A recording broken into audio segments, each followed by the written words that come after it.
Hello, everyone. My name is Jenna Weiss, and I'm the Assistant Director of Public Programs at the Jewish Museum. It's my pleasure to welcome you to this conversation featuring Louis Menand and Sam Sackeroff, part of the program series New York Between Art and Life. This talk is presented in conjunction with the exhibition New York 1962 to 1964, on view at the Jewish Museum through January 8th, 2023. We encourage you to visit if you are able to do so. Now I would like to introduce our speakers. Louis Menand is the Lee Simpkins Family Professor of Arts and Sciences and the Ann T. and Robert M. Bass Professor of English at Harvard University. He is the author of numerous books, including The Free World, Art and Thought in the Cold War, and The Metaphysical Club, A History of American Intellectual and Philosophical Life in the 19th and 20th Centuries, which received the Pulitzer Prize in History and the Francis Parkman Prize from the Society of American Historians. Menand has contributed to The New Yorker since 1991 and been a staff writer since 2001. Before joining the faculty of Harvard, he was a distinguished professor of English at the Graduate Center at the City University of New York. Sam Sackeroff is the former Lerman Neubauer Associate Curator at the Jewish Museum, where he was part of the curatorial teams behind the exhibitions Afterlives, Recovering the Lost Stories of Looted Art, and New York, 1962 to 1964. His work has been supported by numerous agencies, including the National Endowment for the Arts and the National Endowment for the Humanities. It is my pleasure to welcome them to present this talk.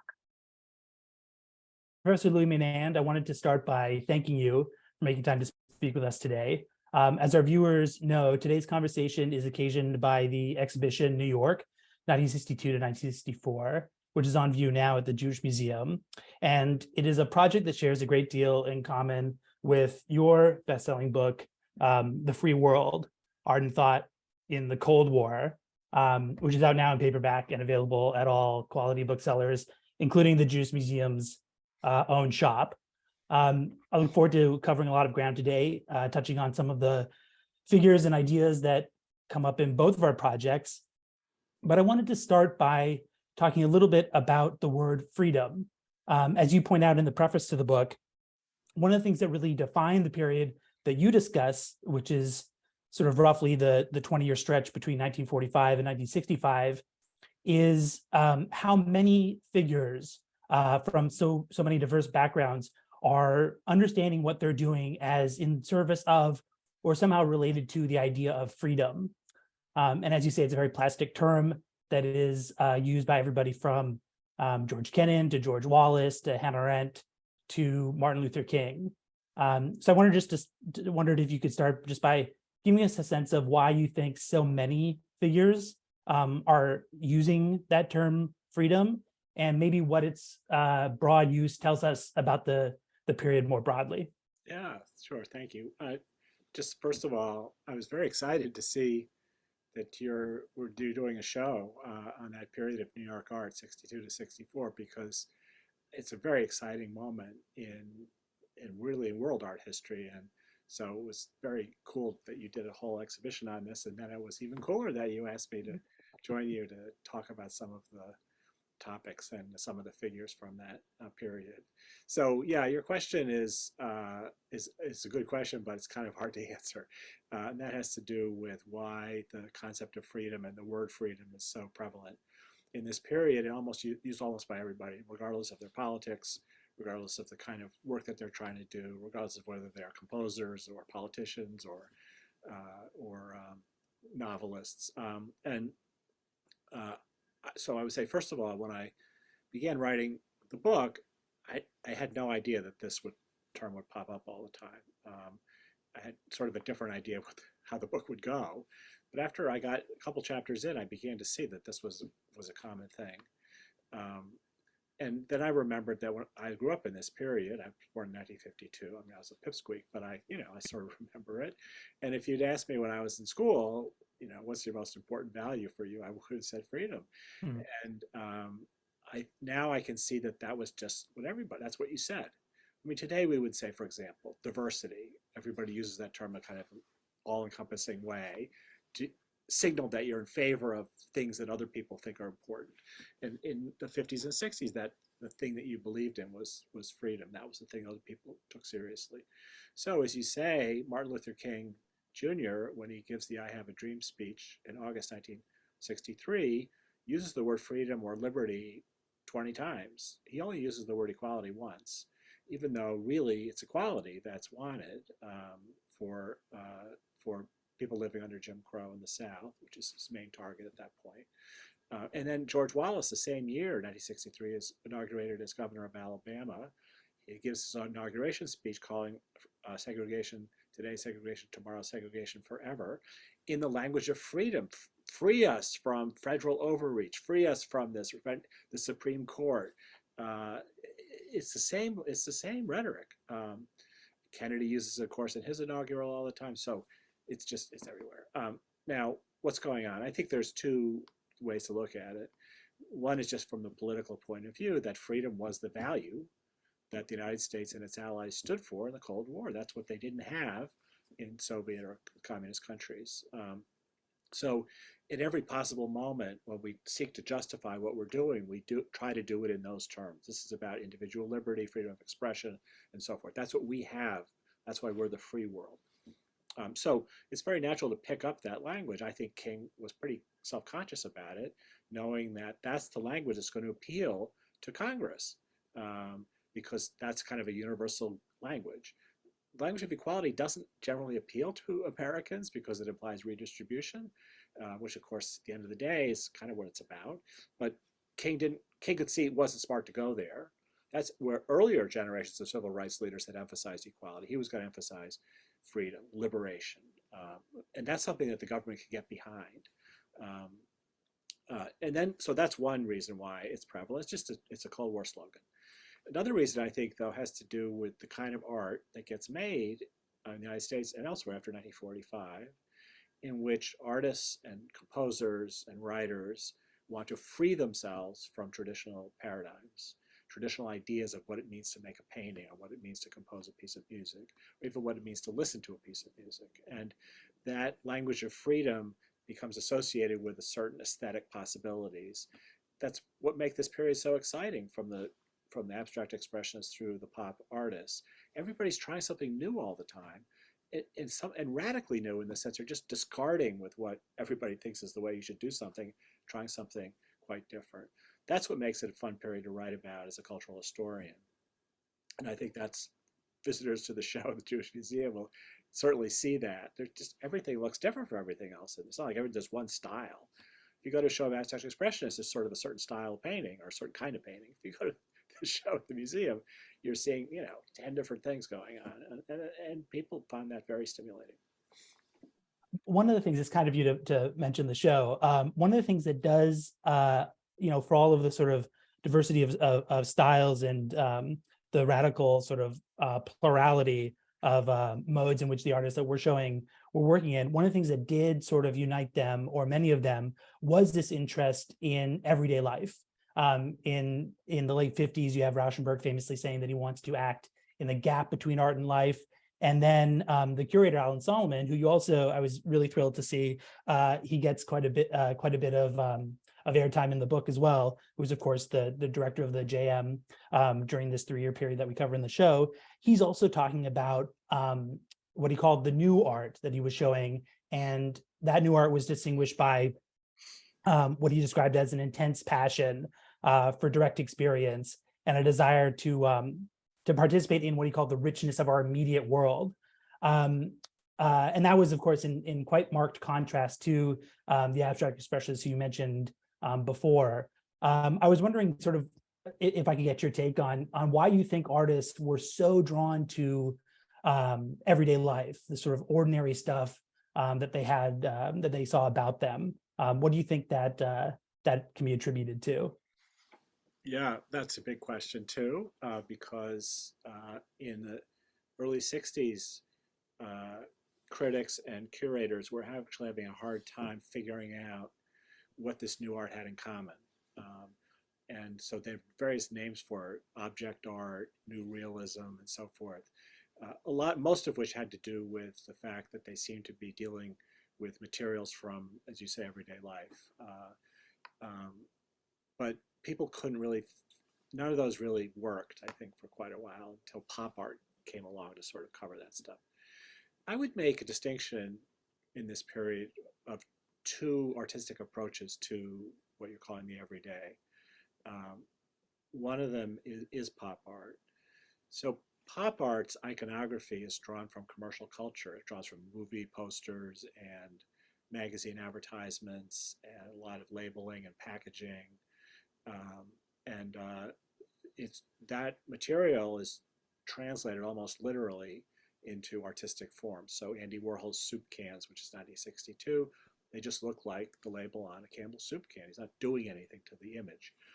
Ed Ruscha's gasoline station signs, all that kind of work is just imitating what's out there in the commercial culture. That makes it notoriously difficult to interpret, because is Warhol making fun of soup cans? Is he celebrating soup cans? You know, where's it going? But the deadpan quality is part of what makes it interesting to viewers. It's very hard to read. That comes from, I think, the rise of consumerism in the 20th century. Consumerism being defined as an effort to sell products to consumers with the idea that the consumer has a choice of the kind of products to buy. There's Campbell's soup, there's lots of other soups. Each soup company has a soup can label that's meant to track the eye, so that you pick that one off the shelf instead of the other one off the shelf. So this becomes very prevalent after the war, because there's an enormous boom in economic opportunity for lots of Americans and people in Europe too. And suddenly this iconography, the iconography of consumerism and commercialism, floods the visual field. Everywhere you look, you see advertisements, billboards, you see television, you see images from movie posters and so forth. All the stuff that's the stuff of pop art is part of that world. So the pop artist really begins in Britain, actually, in the early 1950s. British artists who begin to see this, see that, wait a second, why are we making a distinction between fine art and commercial art? Because commercial art's exciting, it's colorful, people like it, we like it. Why can't we use that to make art? And you get stuff like the early British pop art of the early 50s. And then the same thing sort of happens here in the early 1960s with pop artists like Lichtenstein and Warhol, taking material that's part of a comic book, for example, comic book images, taking material that everybody's familiar with and showing that it has a lot of interesting aesthetic potential. So that's one strain. I would say that strain is still a fine art strain, in the sense that it's redefining what counts as fine art, but it's not just taking everyday objects and saying they're art. It has to transform it into something, into a painting. The other strain is Fluxus. But Fluxus is really political. And for Fluxus, taking everyday material, stuff you find on the street, putting them in a little plastic box and trying to sell it, that stuff is political. Because Bakunis, who was the leader of the so-called Fluxus movement, such as it was one of the few artists in this period before 1965 who was quite political, with a political agenda, wanted to de-elitize fine art. He wanted to make ordinary things as artistically valuable, aesthetically important as fine art was. So the whole project of Fluxus is to sort of take fine art way down to the level of the everyday. That's a little bit different from the pop art thing. It's more subversive, it's more radical, it's more revolutionary.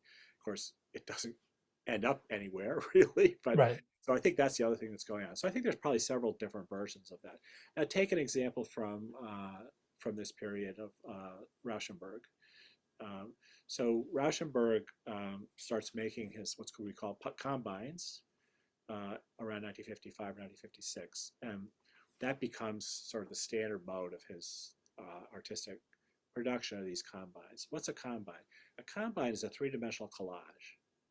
It's basically just like a two-dimensional collage, except it's with objects instead of images. And the objects are all picked because they have no relationship with one another. That's a very important thing for Rauschenberg. So you see a stuffed hen next to a Coke bottle, next to a pair of shoes, next to a mannequin, with paint in various places on it. And these can be quite large constructions. And you're meant to experience them the way you experience everyday life, because in everyday life, you're experiencing things simultaneously that have no relationship to each other. Let's say you're walking down the street, you hear a fire siren, you smell an odor from a restaurant, you see Some faces on the trash. street. Yeah. You have your own body movements that you're conscious of, your own thoughts that you're conscious. None of those things is really related to anything else. Nothing's synchronized about it, but you can still experience it aesthetically once you open yourself up to the experience. Once you realize that you don't have to actually narrow everything to a single way of looking, but you can sort of have a broad way of looking. And that's the music of John Cage is like that. The dances of Merce Cunningham are like that. And that's what Rauschenberg's work is all about. So that's about opening your eyes to the environment that you're in, sensitizing yourself aesthetically to the world of sounds and noises and words and so forth, that and visual impressions that are out there that you're not paying much attention to otherwise. That's one of the, I think that the critic, this is a little later than the period we covered in the show, but the critic, Brian O'Doherty, I think called that the pedestrian glance, that sort of quality of walking down the street and having the aesthetic experience that sort of, it's not trying to attribute meaning to the everyday world, but it's trying to encourage a relationship to the everyday world that maybe had been forgotten or overlooked. That has a lot to do, of course, with where Rauschenberg and Cage sort of studied or taught, which is, Black Mountain College, liberal arts college in North Carolina, that you also speak very eloquently about in the book. Would you mind telling us a little bit about Black Mountain College and maybe how some of the ideas that you just described sort of emerged there and what they were sort of related to? Yeah. Black Mountain College was founded in 1933 by a renegade classics professor at Rollins College, which is in Florida. And he left Rollins with some other faculty and founded Black Mountain. It's in North Carolina, Asheville, North Carolina. It was a very tiny school. Even in a good year, it had about 60 students. And it's known as a college for art, but actually it was a regular college. They taught every subject. You take courses in science, sociology, history, and so on, depending on who was teaching. But one thing was required of all the students. Otherwise, it was very open curriculum, but one thing was required. You had to take a course in art making. They taught art making of all different kinds: photography, theater, painting, weaving,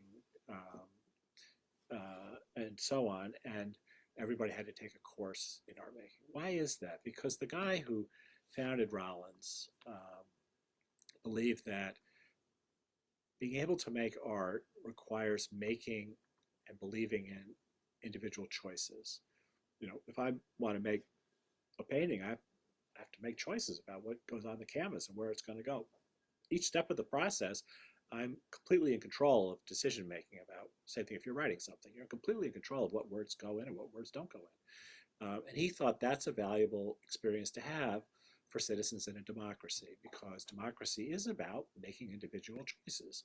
We get to vote, we get to choose what we want, how we want to live, we get to choose what we want to eat, and so forth. Those choices, we have to feel we have independence. We can make those choices. We're autonomous agents making those choices. So that's why art making was incorporated in the curriculum. So when he starts the college, he needs somebody to run the art program. He's a classics professor.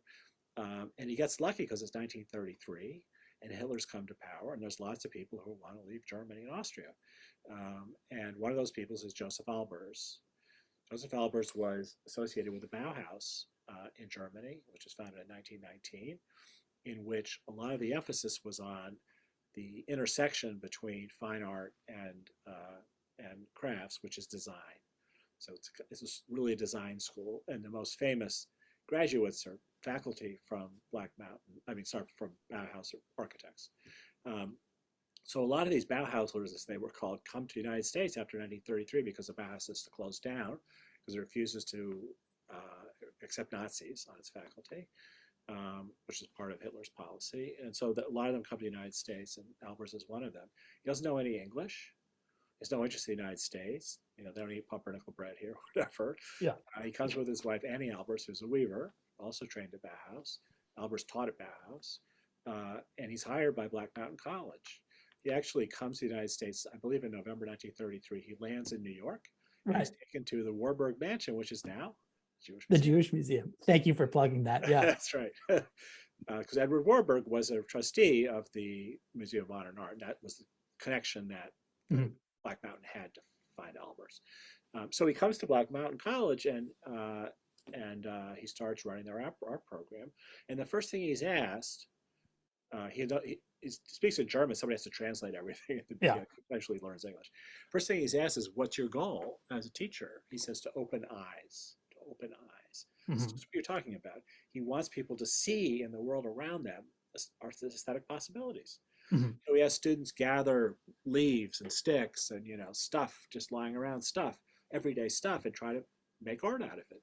His own art in that period, not later on he becomes a color abstractionist, but his own art in that period is made out of pieces of glass.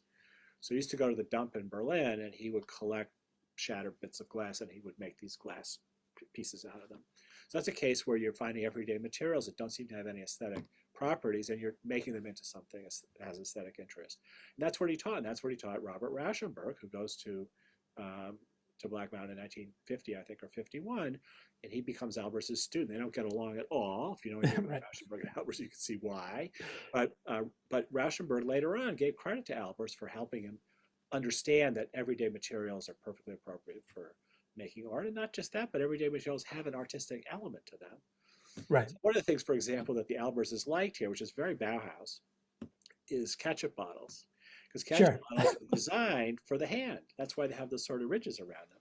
Right. They're easy to hold. And they thought this is a great example of a purely commercial product that's been designed from an aesthetic point of view. What will work best as a ketchup? We'll put ketchup in. And that's how they thought about art. It's what will work best here? What will make it work? The big influence on Rice, who's the guy who founded Black Mountain College, was John Dewey. So John Dewey was in addition to being a pragmatic philosopher, one of the pragmatists, he also was an educational theorist. In fact, most of his influence has to do with educational theory. And he's responsible for the slogan that everybody who has had pre-K children knows, learning by doing. Right. Dewey thought you don't learn by reading a book or having somebody lecture to you. You learn by actually going out and making stuff. Because it's by making stuff that we accumulate knowledge about the world.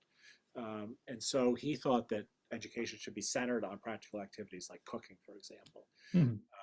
And so he was a big influence on Rice and therefore on Black Mountain. He used to come down and lecture at Black Mountain when he was in New York, Columbia. So that's where that comes from, this idea that that the everyday world is world enough for us if we're trying to make things. Right. I was Dewey is one of these fascinating figures who's cast such a long shadow. For people who know, I'm sure we'll talk about her a little bit more, but Susan Sontag, I was interested to see in her notebooks that she's making lists, as very sort of precocious young woman, making lists of books to read in 1949. Art is Experience, which is one of Dewey's big books, is on that list. And then she's also reading and copying down passages from Dewey in 1964, when she's sort of in the midst of this affair with Jasper Johns, another artist who has a strong connection to the Jewish Museum. That sort of a turning toward everyday life is such a powerful and profound, although it seems very sort of simple, artistic conceit. One of the things that I was shocked by when working on the exhibition with the rest of the team at the JM is that idea seemed so new, given how much skepticism there was toward everyday life, sort of in artist circles, sort of around the ABEX group, and even some of the critics like Dwight McDonald or Clement Greenberg, who are associated with those artists. The very things that the ketchup bottles and the Coca-Cola bottles that Albers and Rauschenberg are interested in was excoriated a few years earlier as kitsch. And that is also part of this other sort of thread that sort of just to me distinguishes the period, which is this increased connection to or curiosity about the middle class as a possible audience for art. Alan Solomon notes that a lot of the artists that he's showing are not bohemians or beatniks, but what he calls familiar middle class types. And that was another thing that I was really shocked by, is this serious artists being interested in the middle class. Can you talk a little bit about sort of this emergence of the middle class at the time and why somebody would find the middle class exciting? Yeah, I wouldn't call Andy Warhol a typical member of the middle class. I mean, or Sure. Rauschenberg, yeah. But to take your point, why is this important suddenly?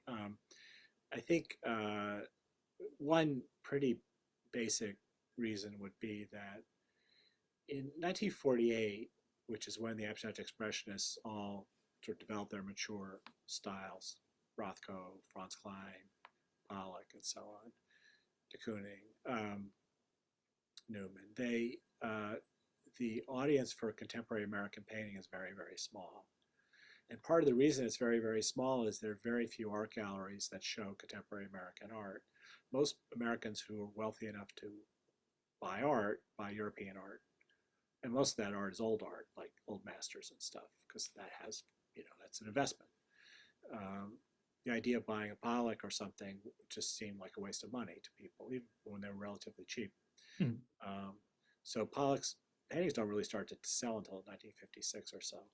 He dies, that year he dies.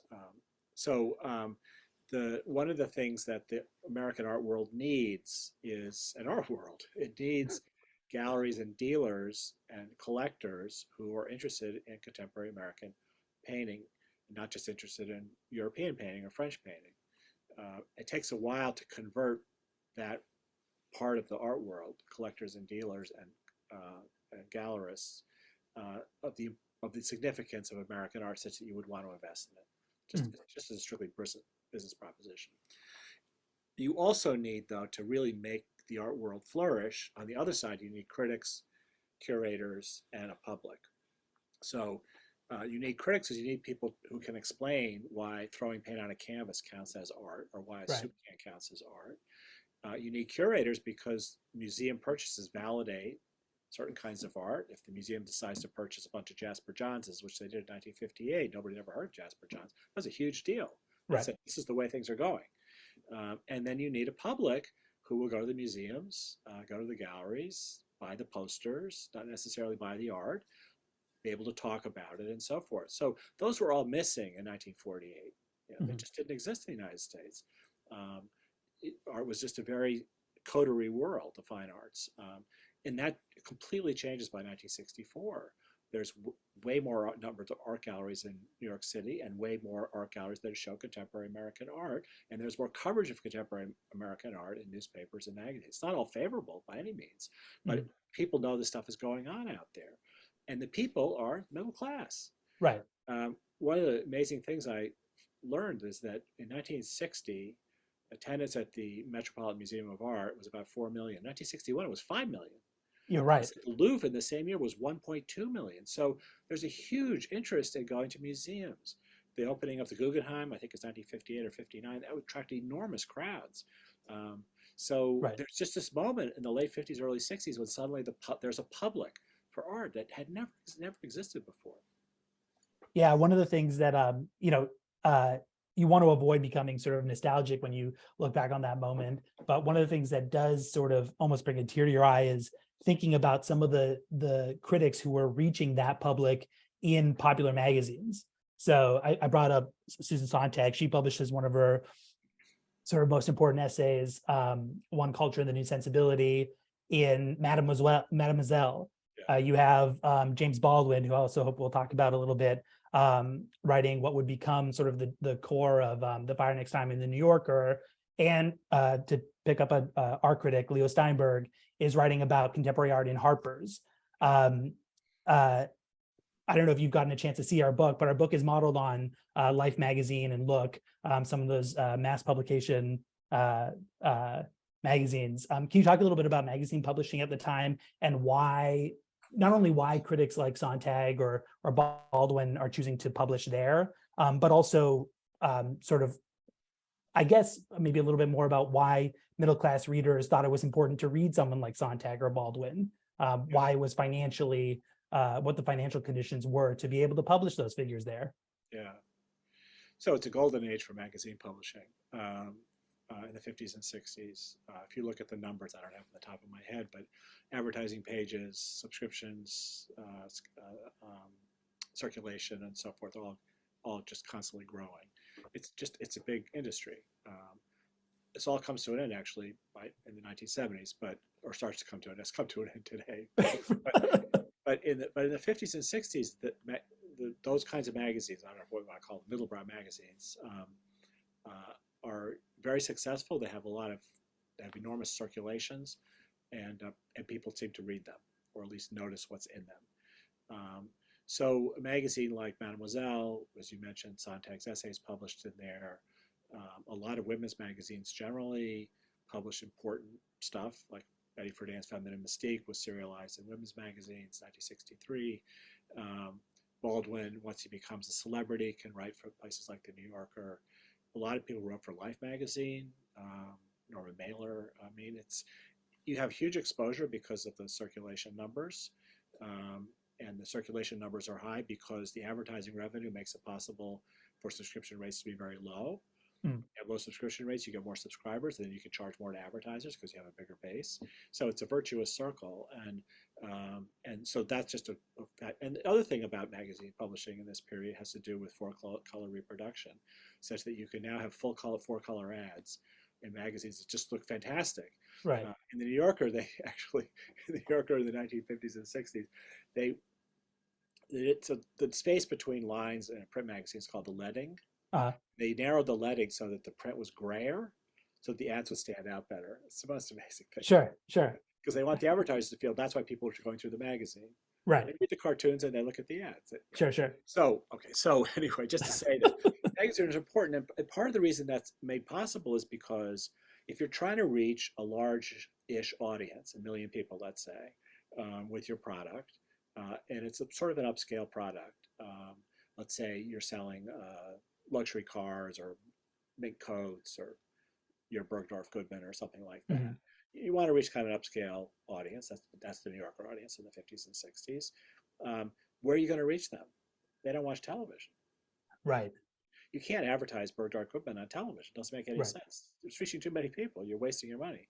So those magazines picked out a demographic for advertisers, particular demographic. Women's magazines, obviously, middle and upper middle class women of a certain age. New Yorker magazines, upper quintile Madison Avenue types, right, and so on. And then the advertising gets put into those slots because the demographic has already been picked out. But this, if you're trying to reach women of a certain age, and middle, upper middle class, you advertise in Mademoiselle. So it's just a great moment. Right. And for my whole life, I felt I was a little late to get on that train, but that was a train if I'd started. The New Yorker's still a great audience. It's sort of, yeah, but yeah. But you know, it's hard. Then it's all about the brand at that point. That's why people buy it, but that's very valuable. But this was anyway. So they, and then secondly, I think they wanted to show readers that they were classy journals, and so they had classy people write for them. John Updike used to write for Playboy. I mean, you know, they wanted to show that. They didn't want people to think that they were kitschy or just middlebrow. They wanted people who were, you know, had aspirations, and a lot of their readers wanted to feel they were culturally aspirational as well, and they wanted to feel they were, you know, reading Marshall McLuhan or something like that. So it's a good time to be a writer or a critic in this period because they pay extremely well because they're all incredibly successful, and you have hundreds of thousands, if not millions, of readers. One of the other, it's not all the advertisers that are sort of flocking to those magazines, but also, you know, the artists are, you know, Rauschenberg is using in his solvent transfers, for instance, in the series that he makes based on Dante's Inferno, he's cutting out pieces from life from Sports Illustrated, and or in some of the other works, he's cutting up issues of New York Times Magazine, things like that. So the artists are actually like using this print medium too. I always sort of wondered sort of what that might say about who they thought they were sort of appealing to. I don't know if this is a sort of romantic notion, but it always seemed to me that Rauschenberg, and you sort of alluded to it a little bit with your comments about Fluxus, sort of de-eliting the art audience. I always thought that the sort of readership of these magazines was a group that the artists also were trying to sort of target, not only as prospective buyers.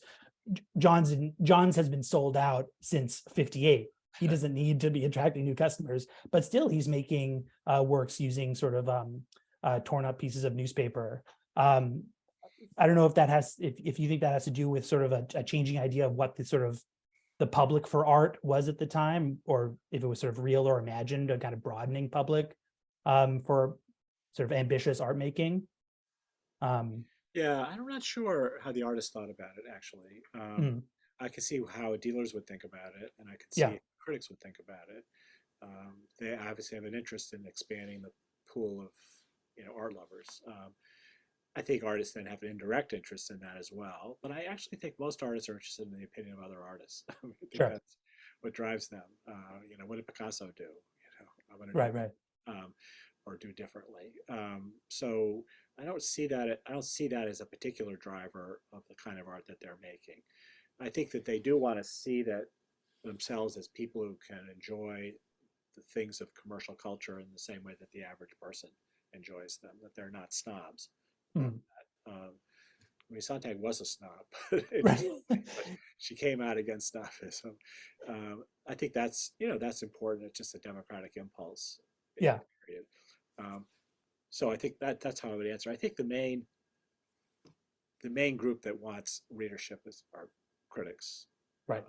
because that's kind of their job, is to mediate between the art world and the world of everyday life. Would you say a little bit more? Sontag is really sort of a once in a lifetime sort of figure who has this sort of this incredible moment during these periods. Would you just say a little bit more about her and sort of what made her so exciting? I think her Against Interpretation, her sort of first major collection of essays, comes out in, I think, 66 maybe, but the essays are written sort of largely in this sort of space between 62 and 65. Would you just say a couple more words about Sontag and Yeah, sort of how you see can't her? remember, I can't remember if it's 65 or 66, but yes, the essays in Against Interpretation, her first collection, were written before 1965. Particularly the famous ones, Notes on Camp and Against Interpretation. I think those are both published in 1964. Mm, Yeah, she's quite an interesting person. She was a real highbrow. She was educated at Berkeley, University of Chicago, Harvard, and Oxford. Uh, but she gave up an academic career to become a writer. Um, and you mentioned earlier her notebooks that she kept starting when she was about 14, a right. lot of which have to do with books I have to read. Yeah. Remember, there's an entry in one of the notebooks. I think Schopenhauer was completely wrong about blah, blah, blah. She's like 14 years old. Yeah. Yeah. It's incredible. She just was this incredibly brilliant intellect. Growing up in a family that didn't value that at all. She had to really make her own way in the world. And she comes to New York. She goes to Oxford, 1958 maybe, and then leaves, goes to Paris, lives in Paris for a while, and then comes back to New York, I think, in 1960. I think she takes a job at Commentary, like a secretary or something like that. I think that's right. And Yeah. and begins her career in New York. She starts publishing her essays that get a lot of attention very quickly. I think the key moment in her development was meeting a woman named Irene Fornes, who became a lover. Irene Fornes is a playwright. Many people may know her work. She's an avant-garde playwright, won many Obies or whatever. Yeah. She's quite well known in playwriting circles. She was Cuban, and she comes to the United States with her family, learns English, gets involved in art making, and gets involved with Susan Sontag. So Susan Sontag at this point is a hyper-intellectual, and her way of responding to art is the way intellectuals respond to art, like the way I respond to art. Like, what's the idea? What's the artist trying to do? How can I conceptually figure this out? What's the Instead of argument? responding the way you're expected to respond to, which is as a sensation, as an Right. aesthetic experience, not something that's constantly mediated by your intellectual categories. So she meets Irene Fornes. Irene Fornes is dyslexic, doesn't read, and responds to art in this immediate way. And I think Sontag was like, oh, I want to be like that. That's how you really should respond to art. So when she writes Against Interpretation in 1964, the last line of that essay was very famous, calling for an erotics of interpretation. Nobody really completely understands what that Right. means, but it means something like experience it the way you would experience an erotic experience, which is you don't think about it. You Right. just experience your body experience. It's not an argument. Yeah, it's not an argument. You have to solve a problem. Right. so so that's what she meant by it. She herself apparently could never really get to that point. Everybody who knew her said she was so intellectual about everything. She didn't respond to anything in a Uh, kind of sensual way. But that was the message that she gave in that book, Against Interpretation. That sort of defined the new way of thinking about art. Then, of course, everything changes a year later. But right. 1964, that's kind of the culmination of this period that we're talking about.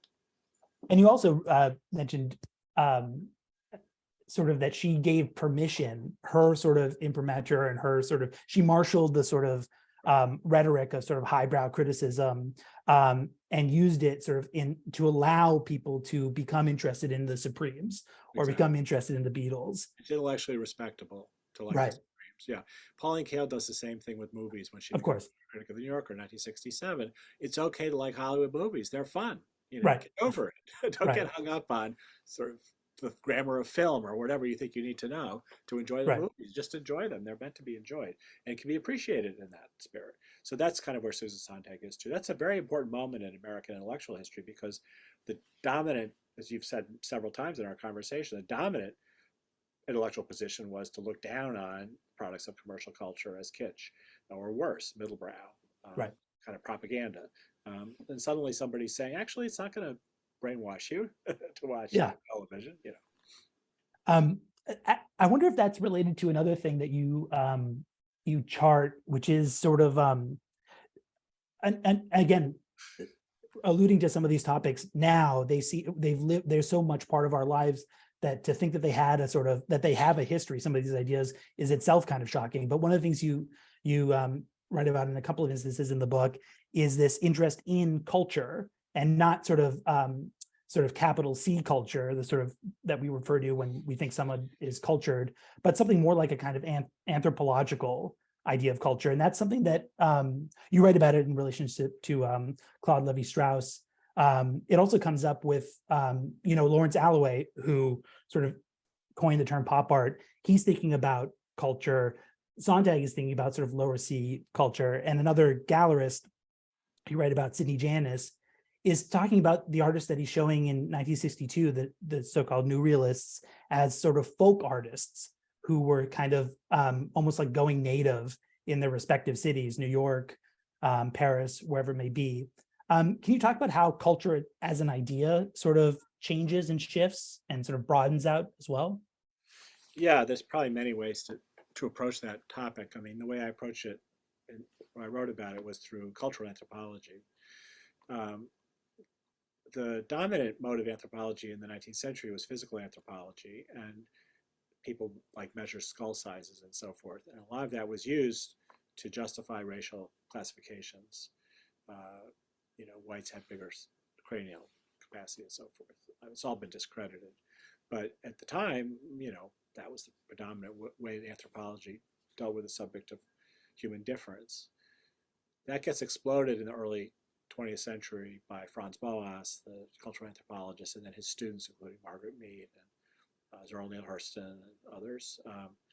And then in the period I'm writing about, the dominant figure becomes Claude Levi-Strauss, French anthropologist, who goes to Brazil in the 1930s, collects a lot of data, and then doesn't quite know what to make of it all, gets exiled to New York when the war starts, when Germany occupies France in 1940, meets Roman Jakobson, also in exile, who's a linguist.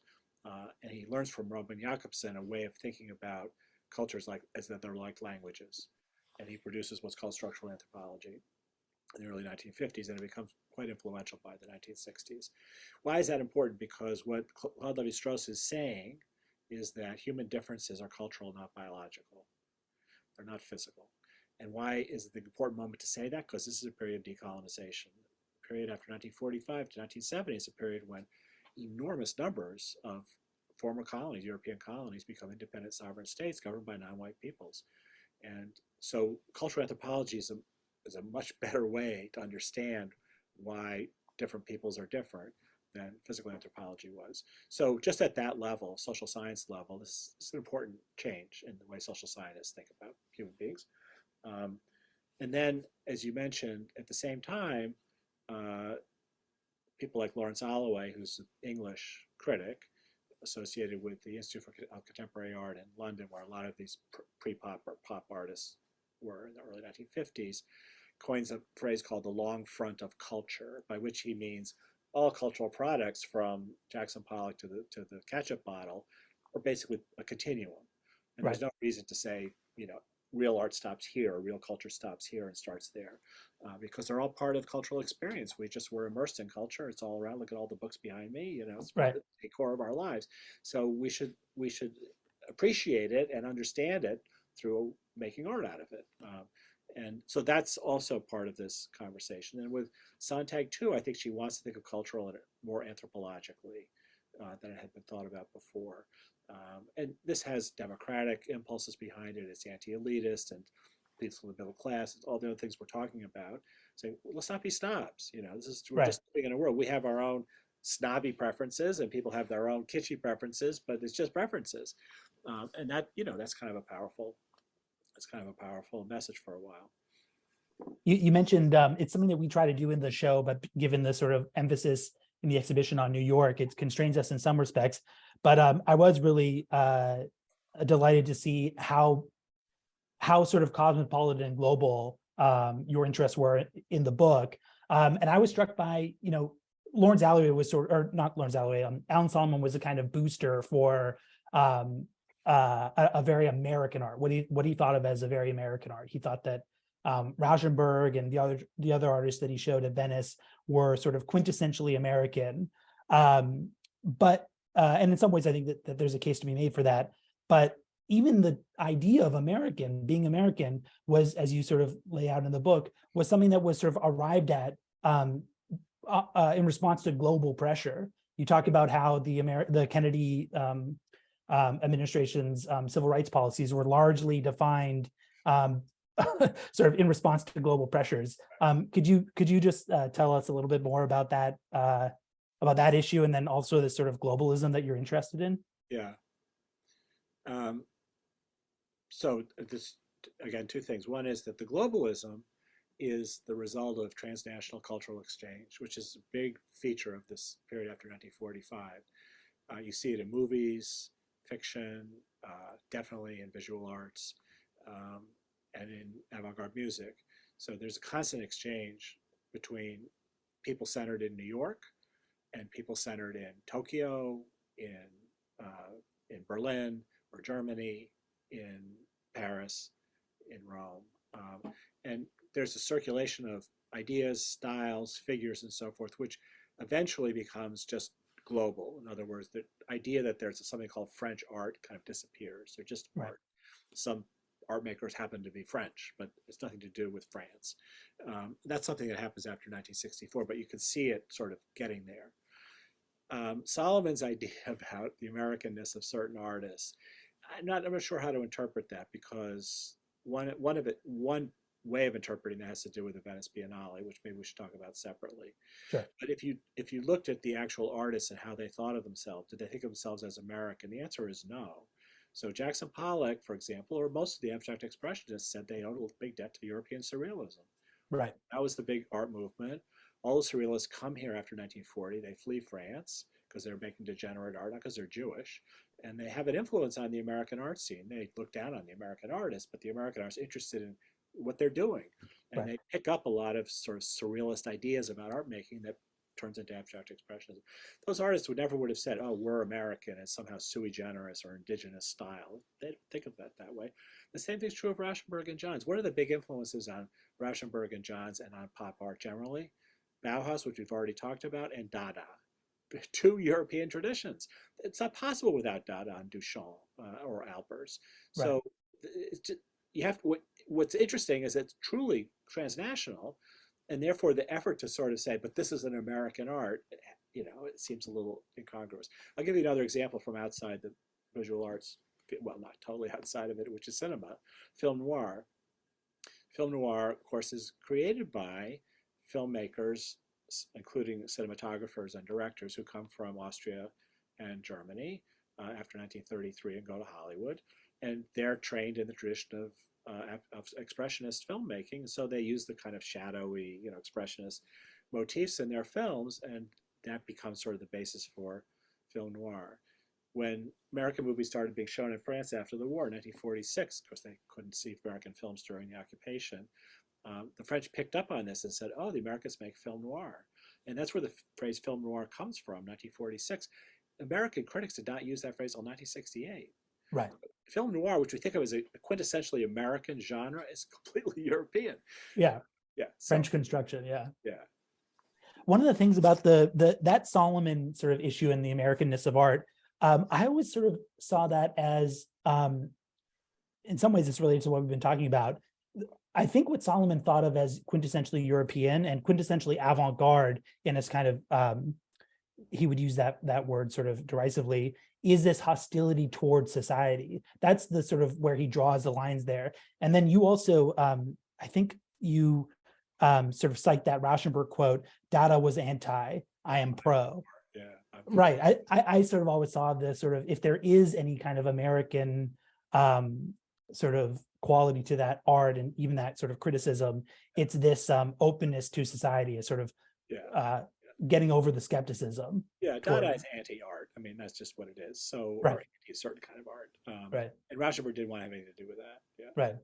Yeah. That's true. So, to the extent that the art is optimistic, it's more American probably than European. That's right, and that's one of the other sort of strange things that I was, and then we'll sort of close because you've already been very generous with your time. But that was another thing that I was really struck by in this period was the extreme optimism, but also this extreme realism.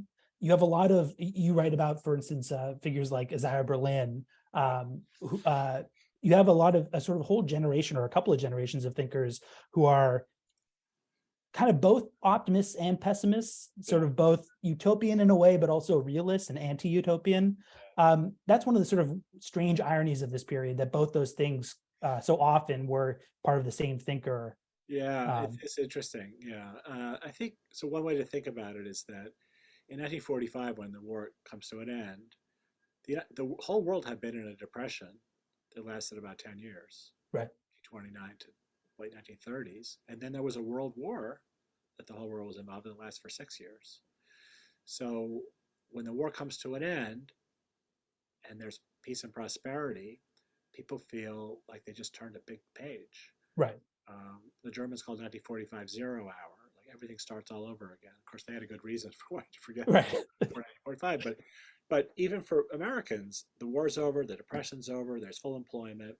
It's a good time for the white middle class. And it's one of the best times in history for the white middle class because the income gap is also much smaller than historical and the wealth gap. So it's a very prosperous time. And I think there's optimism in the feeling that we can start over. We can start redefining music. We can redefine painting. We can redefine art.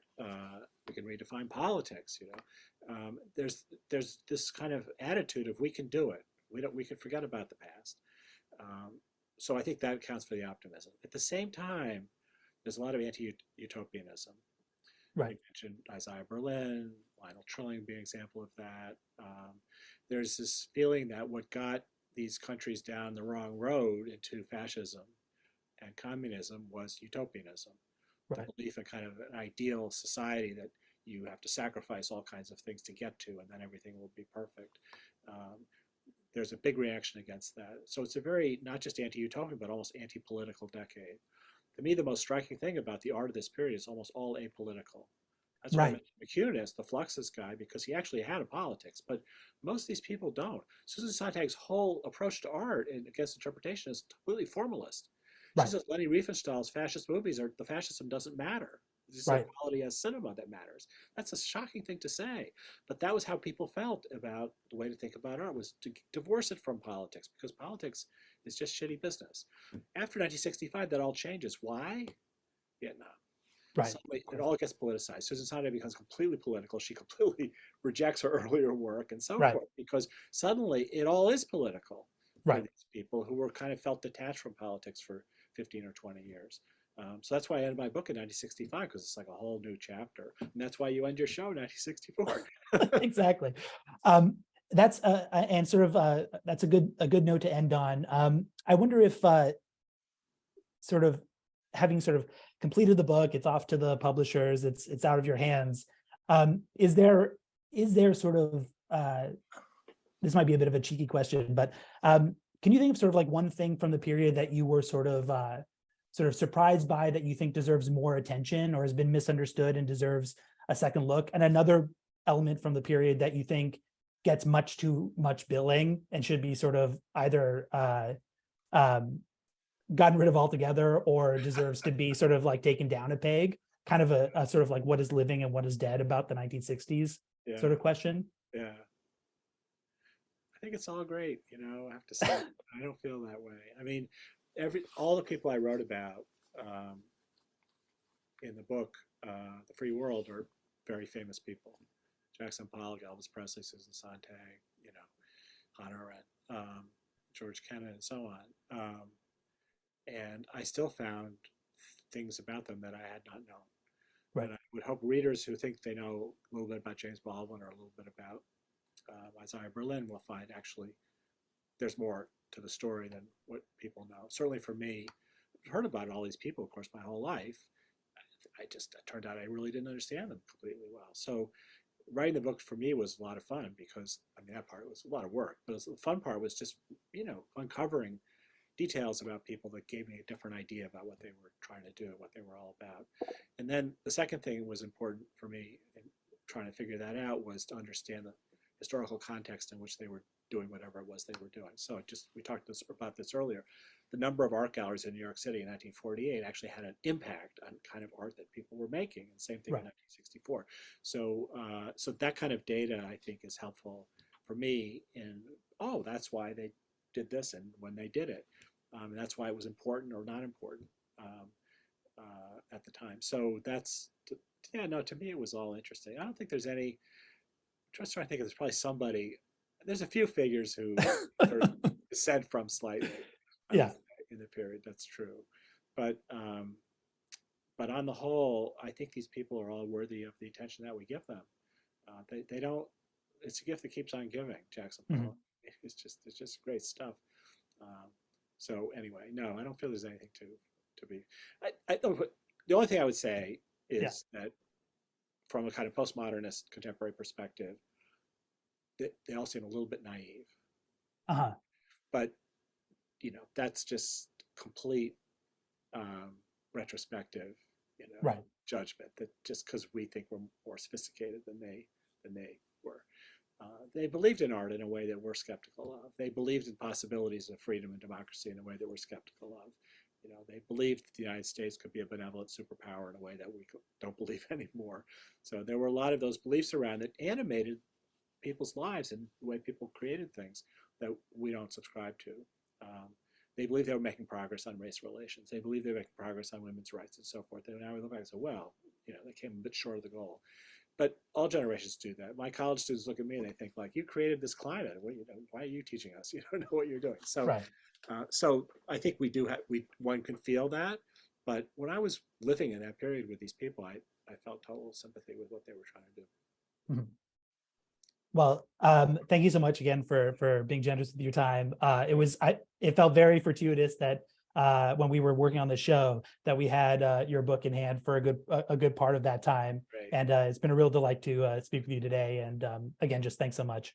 Thank you, and good luck with the show. It's a great show. Thanks.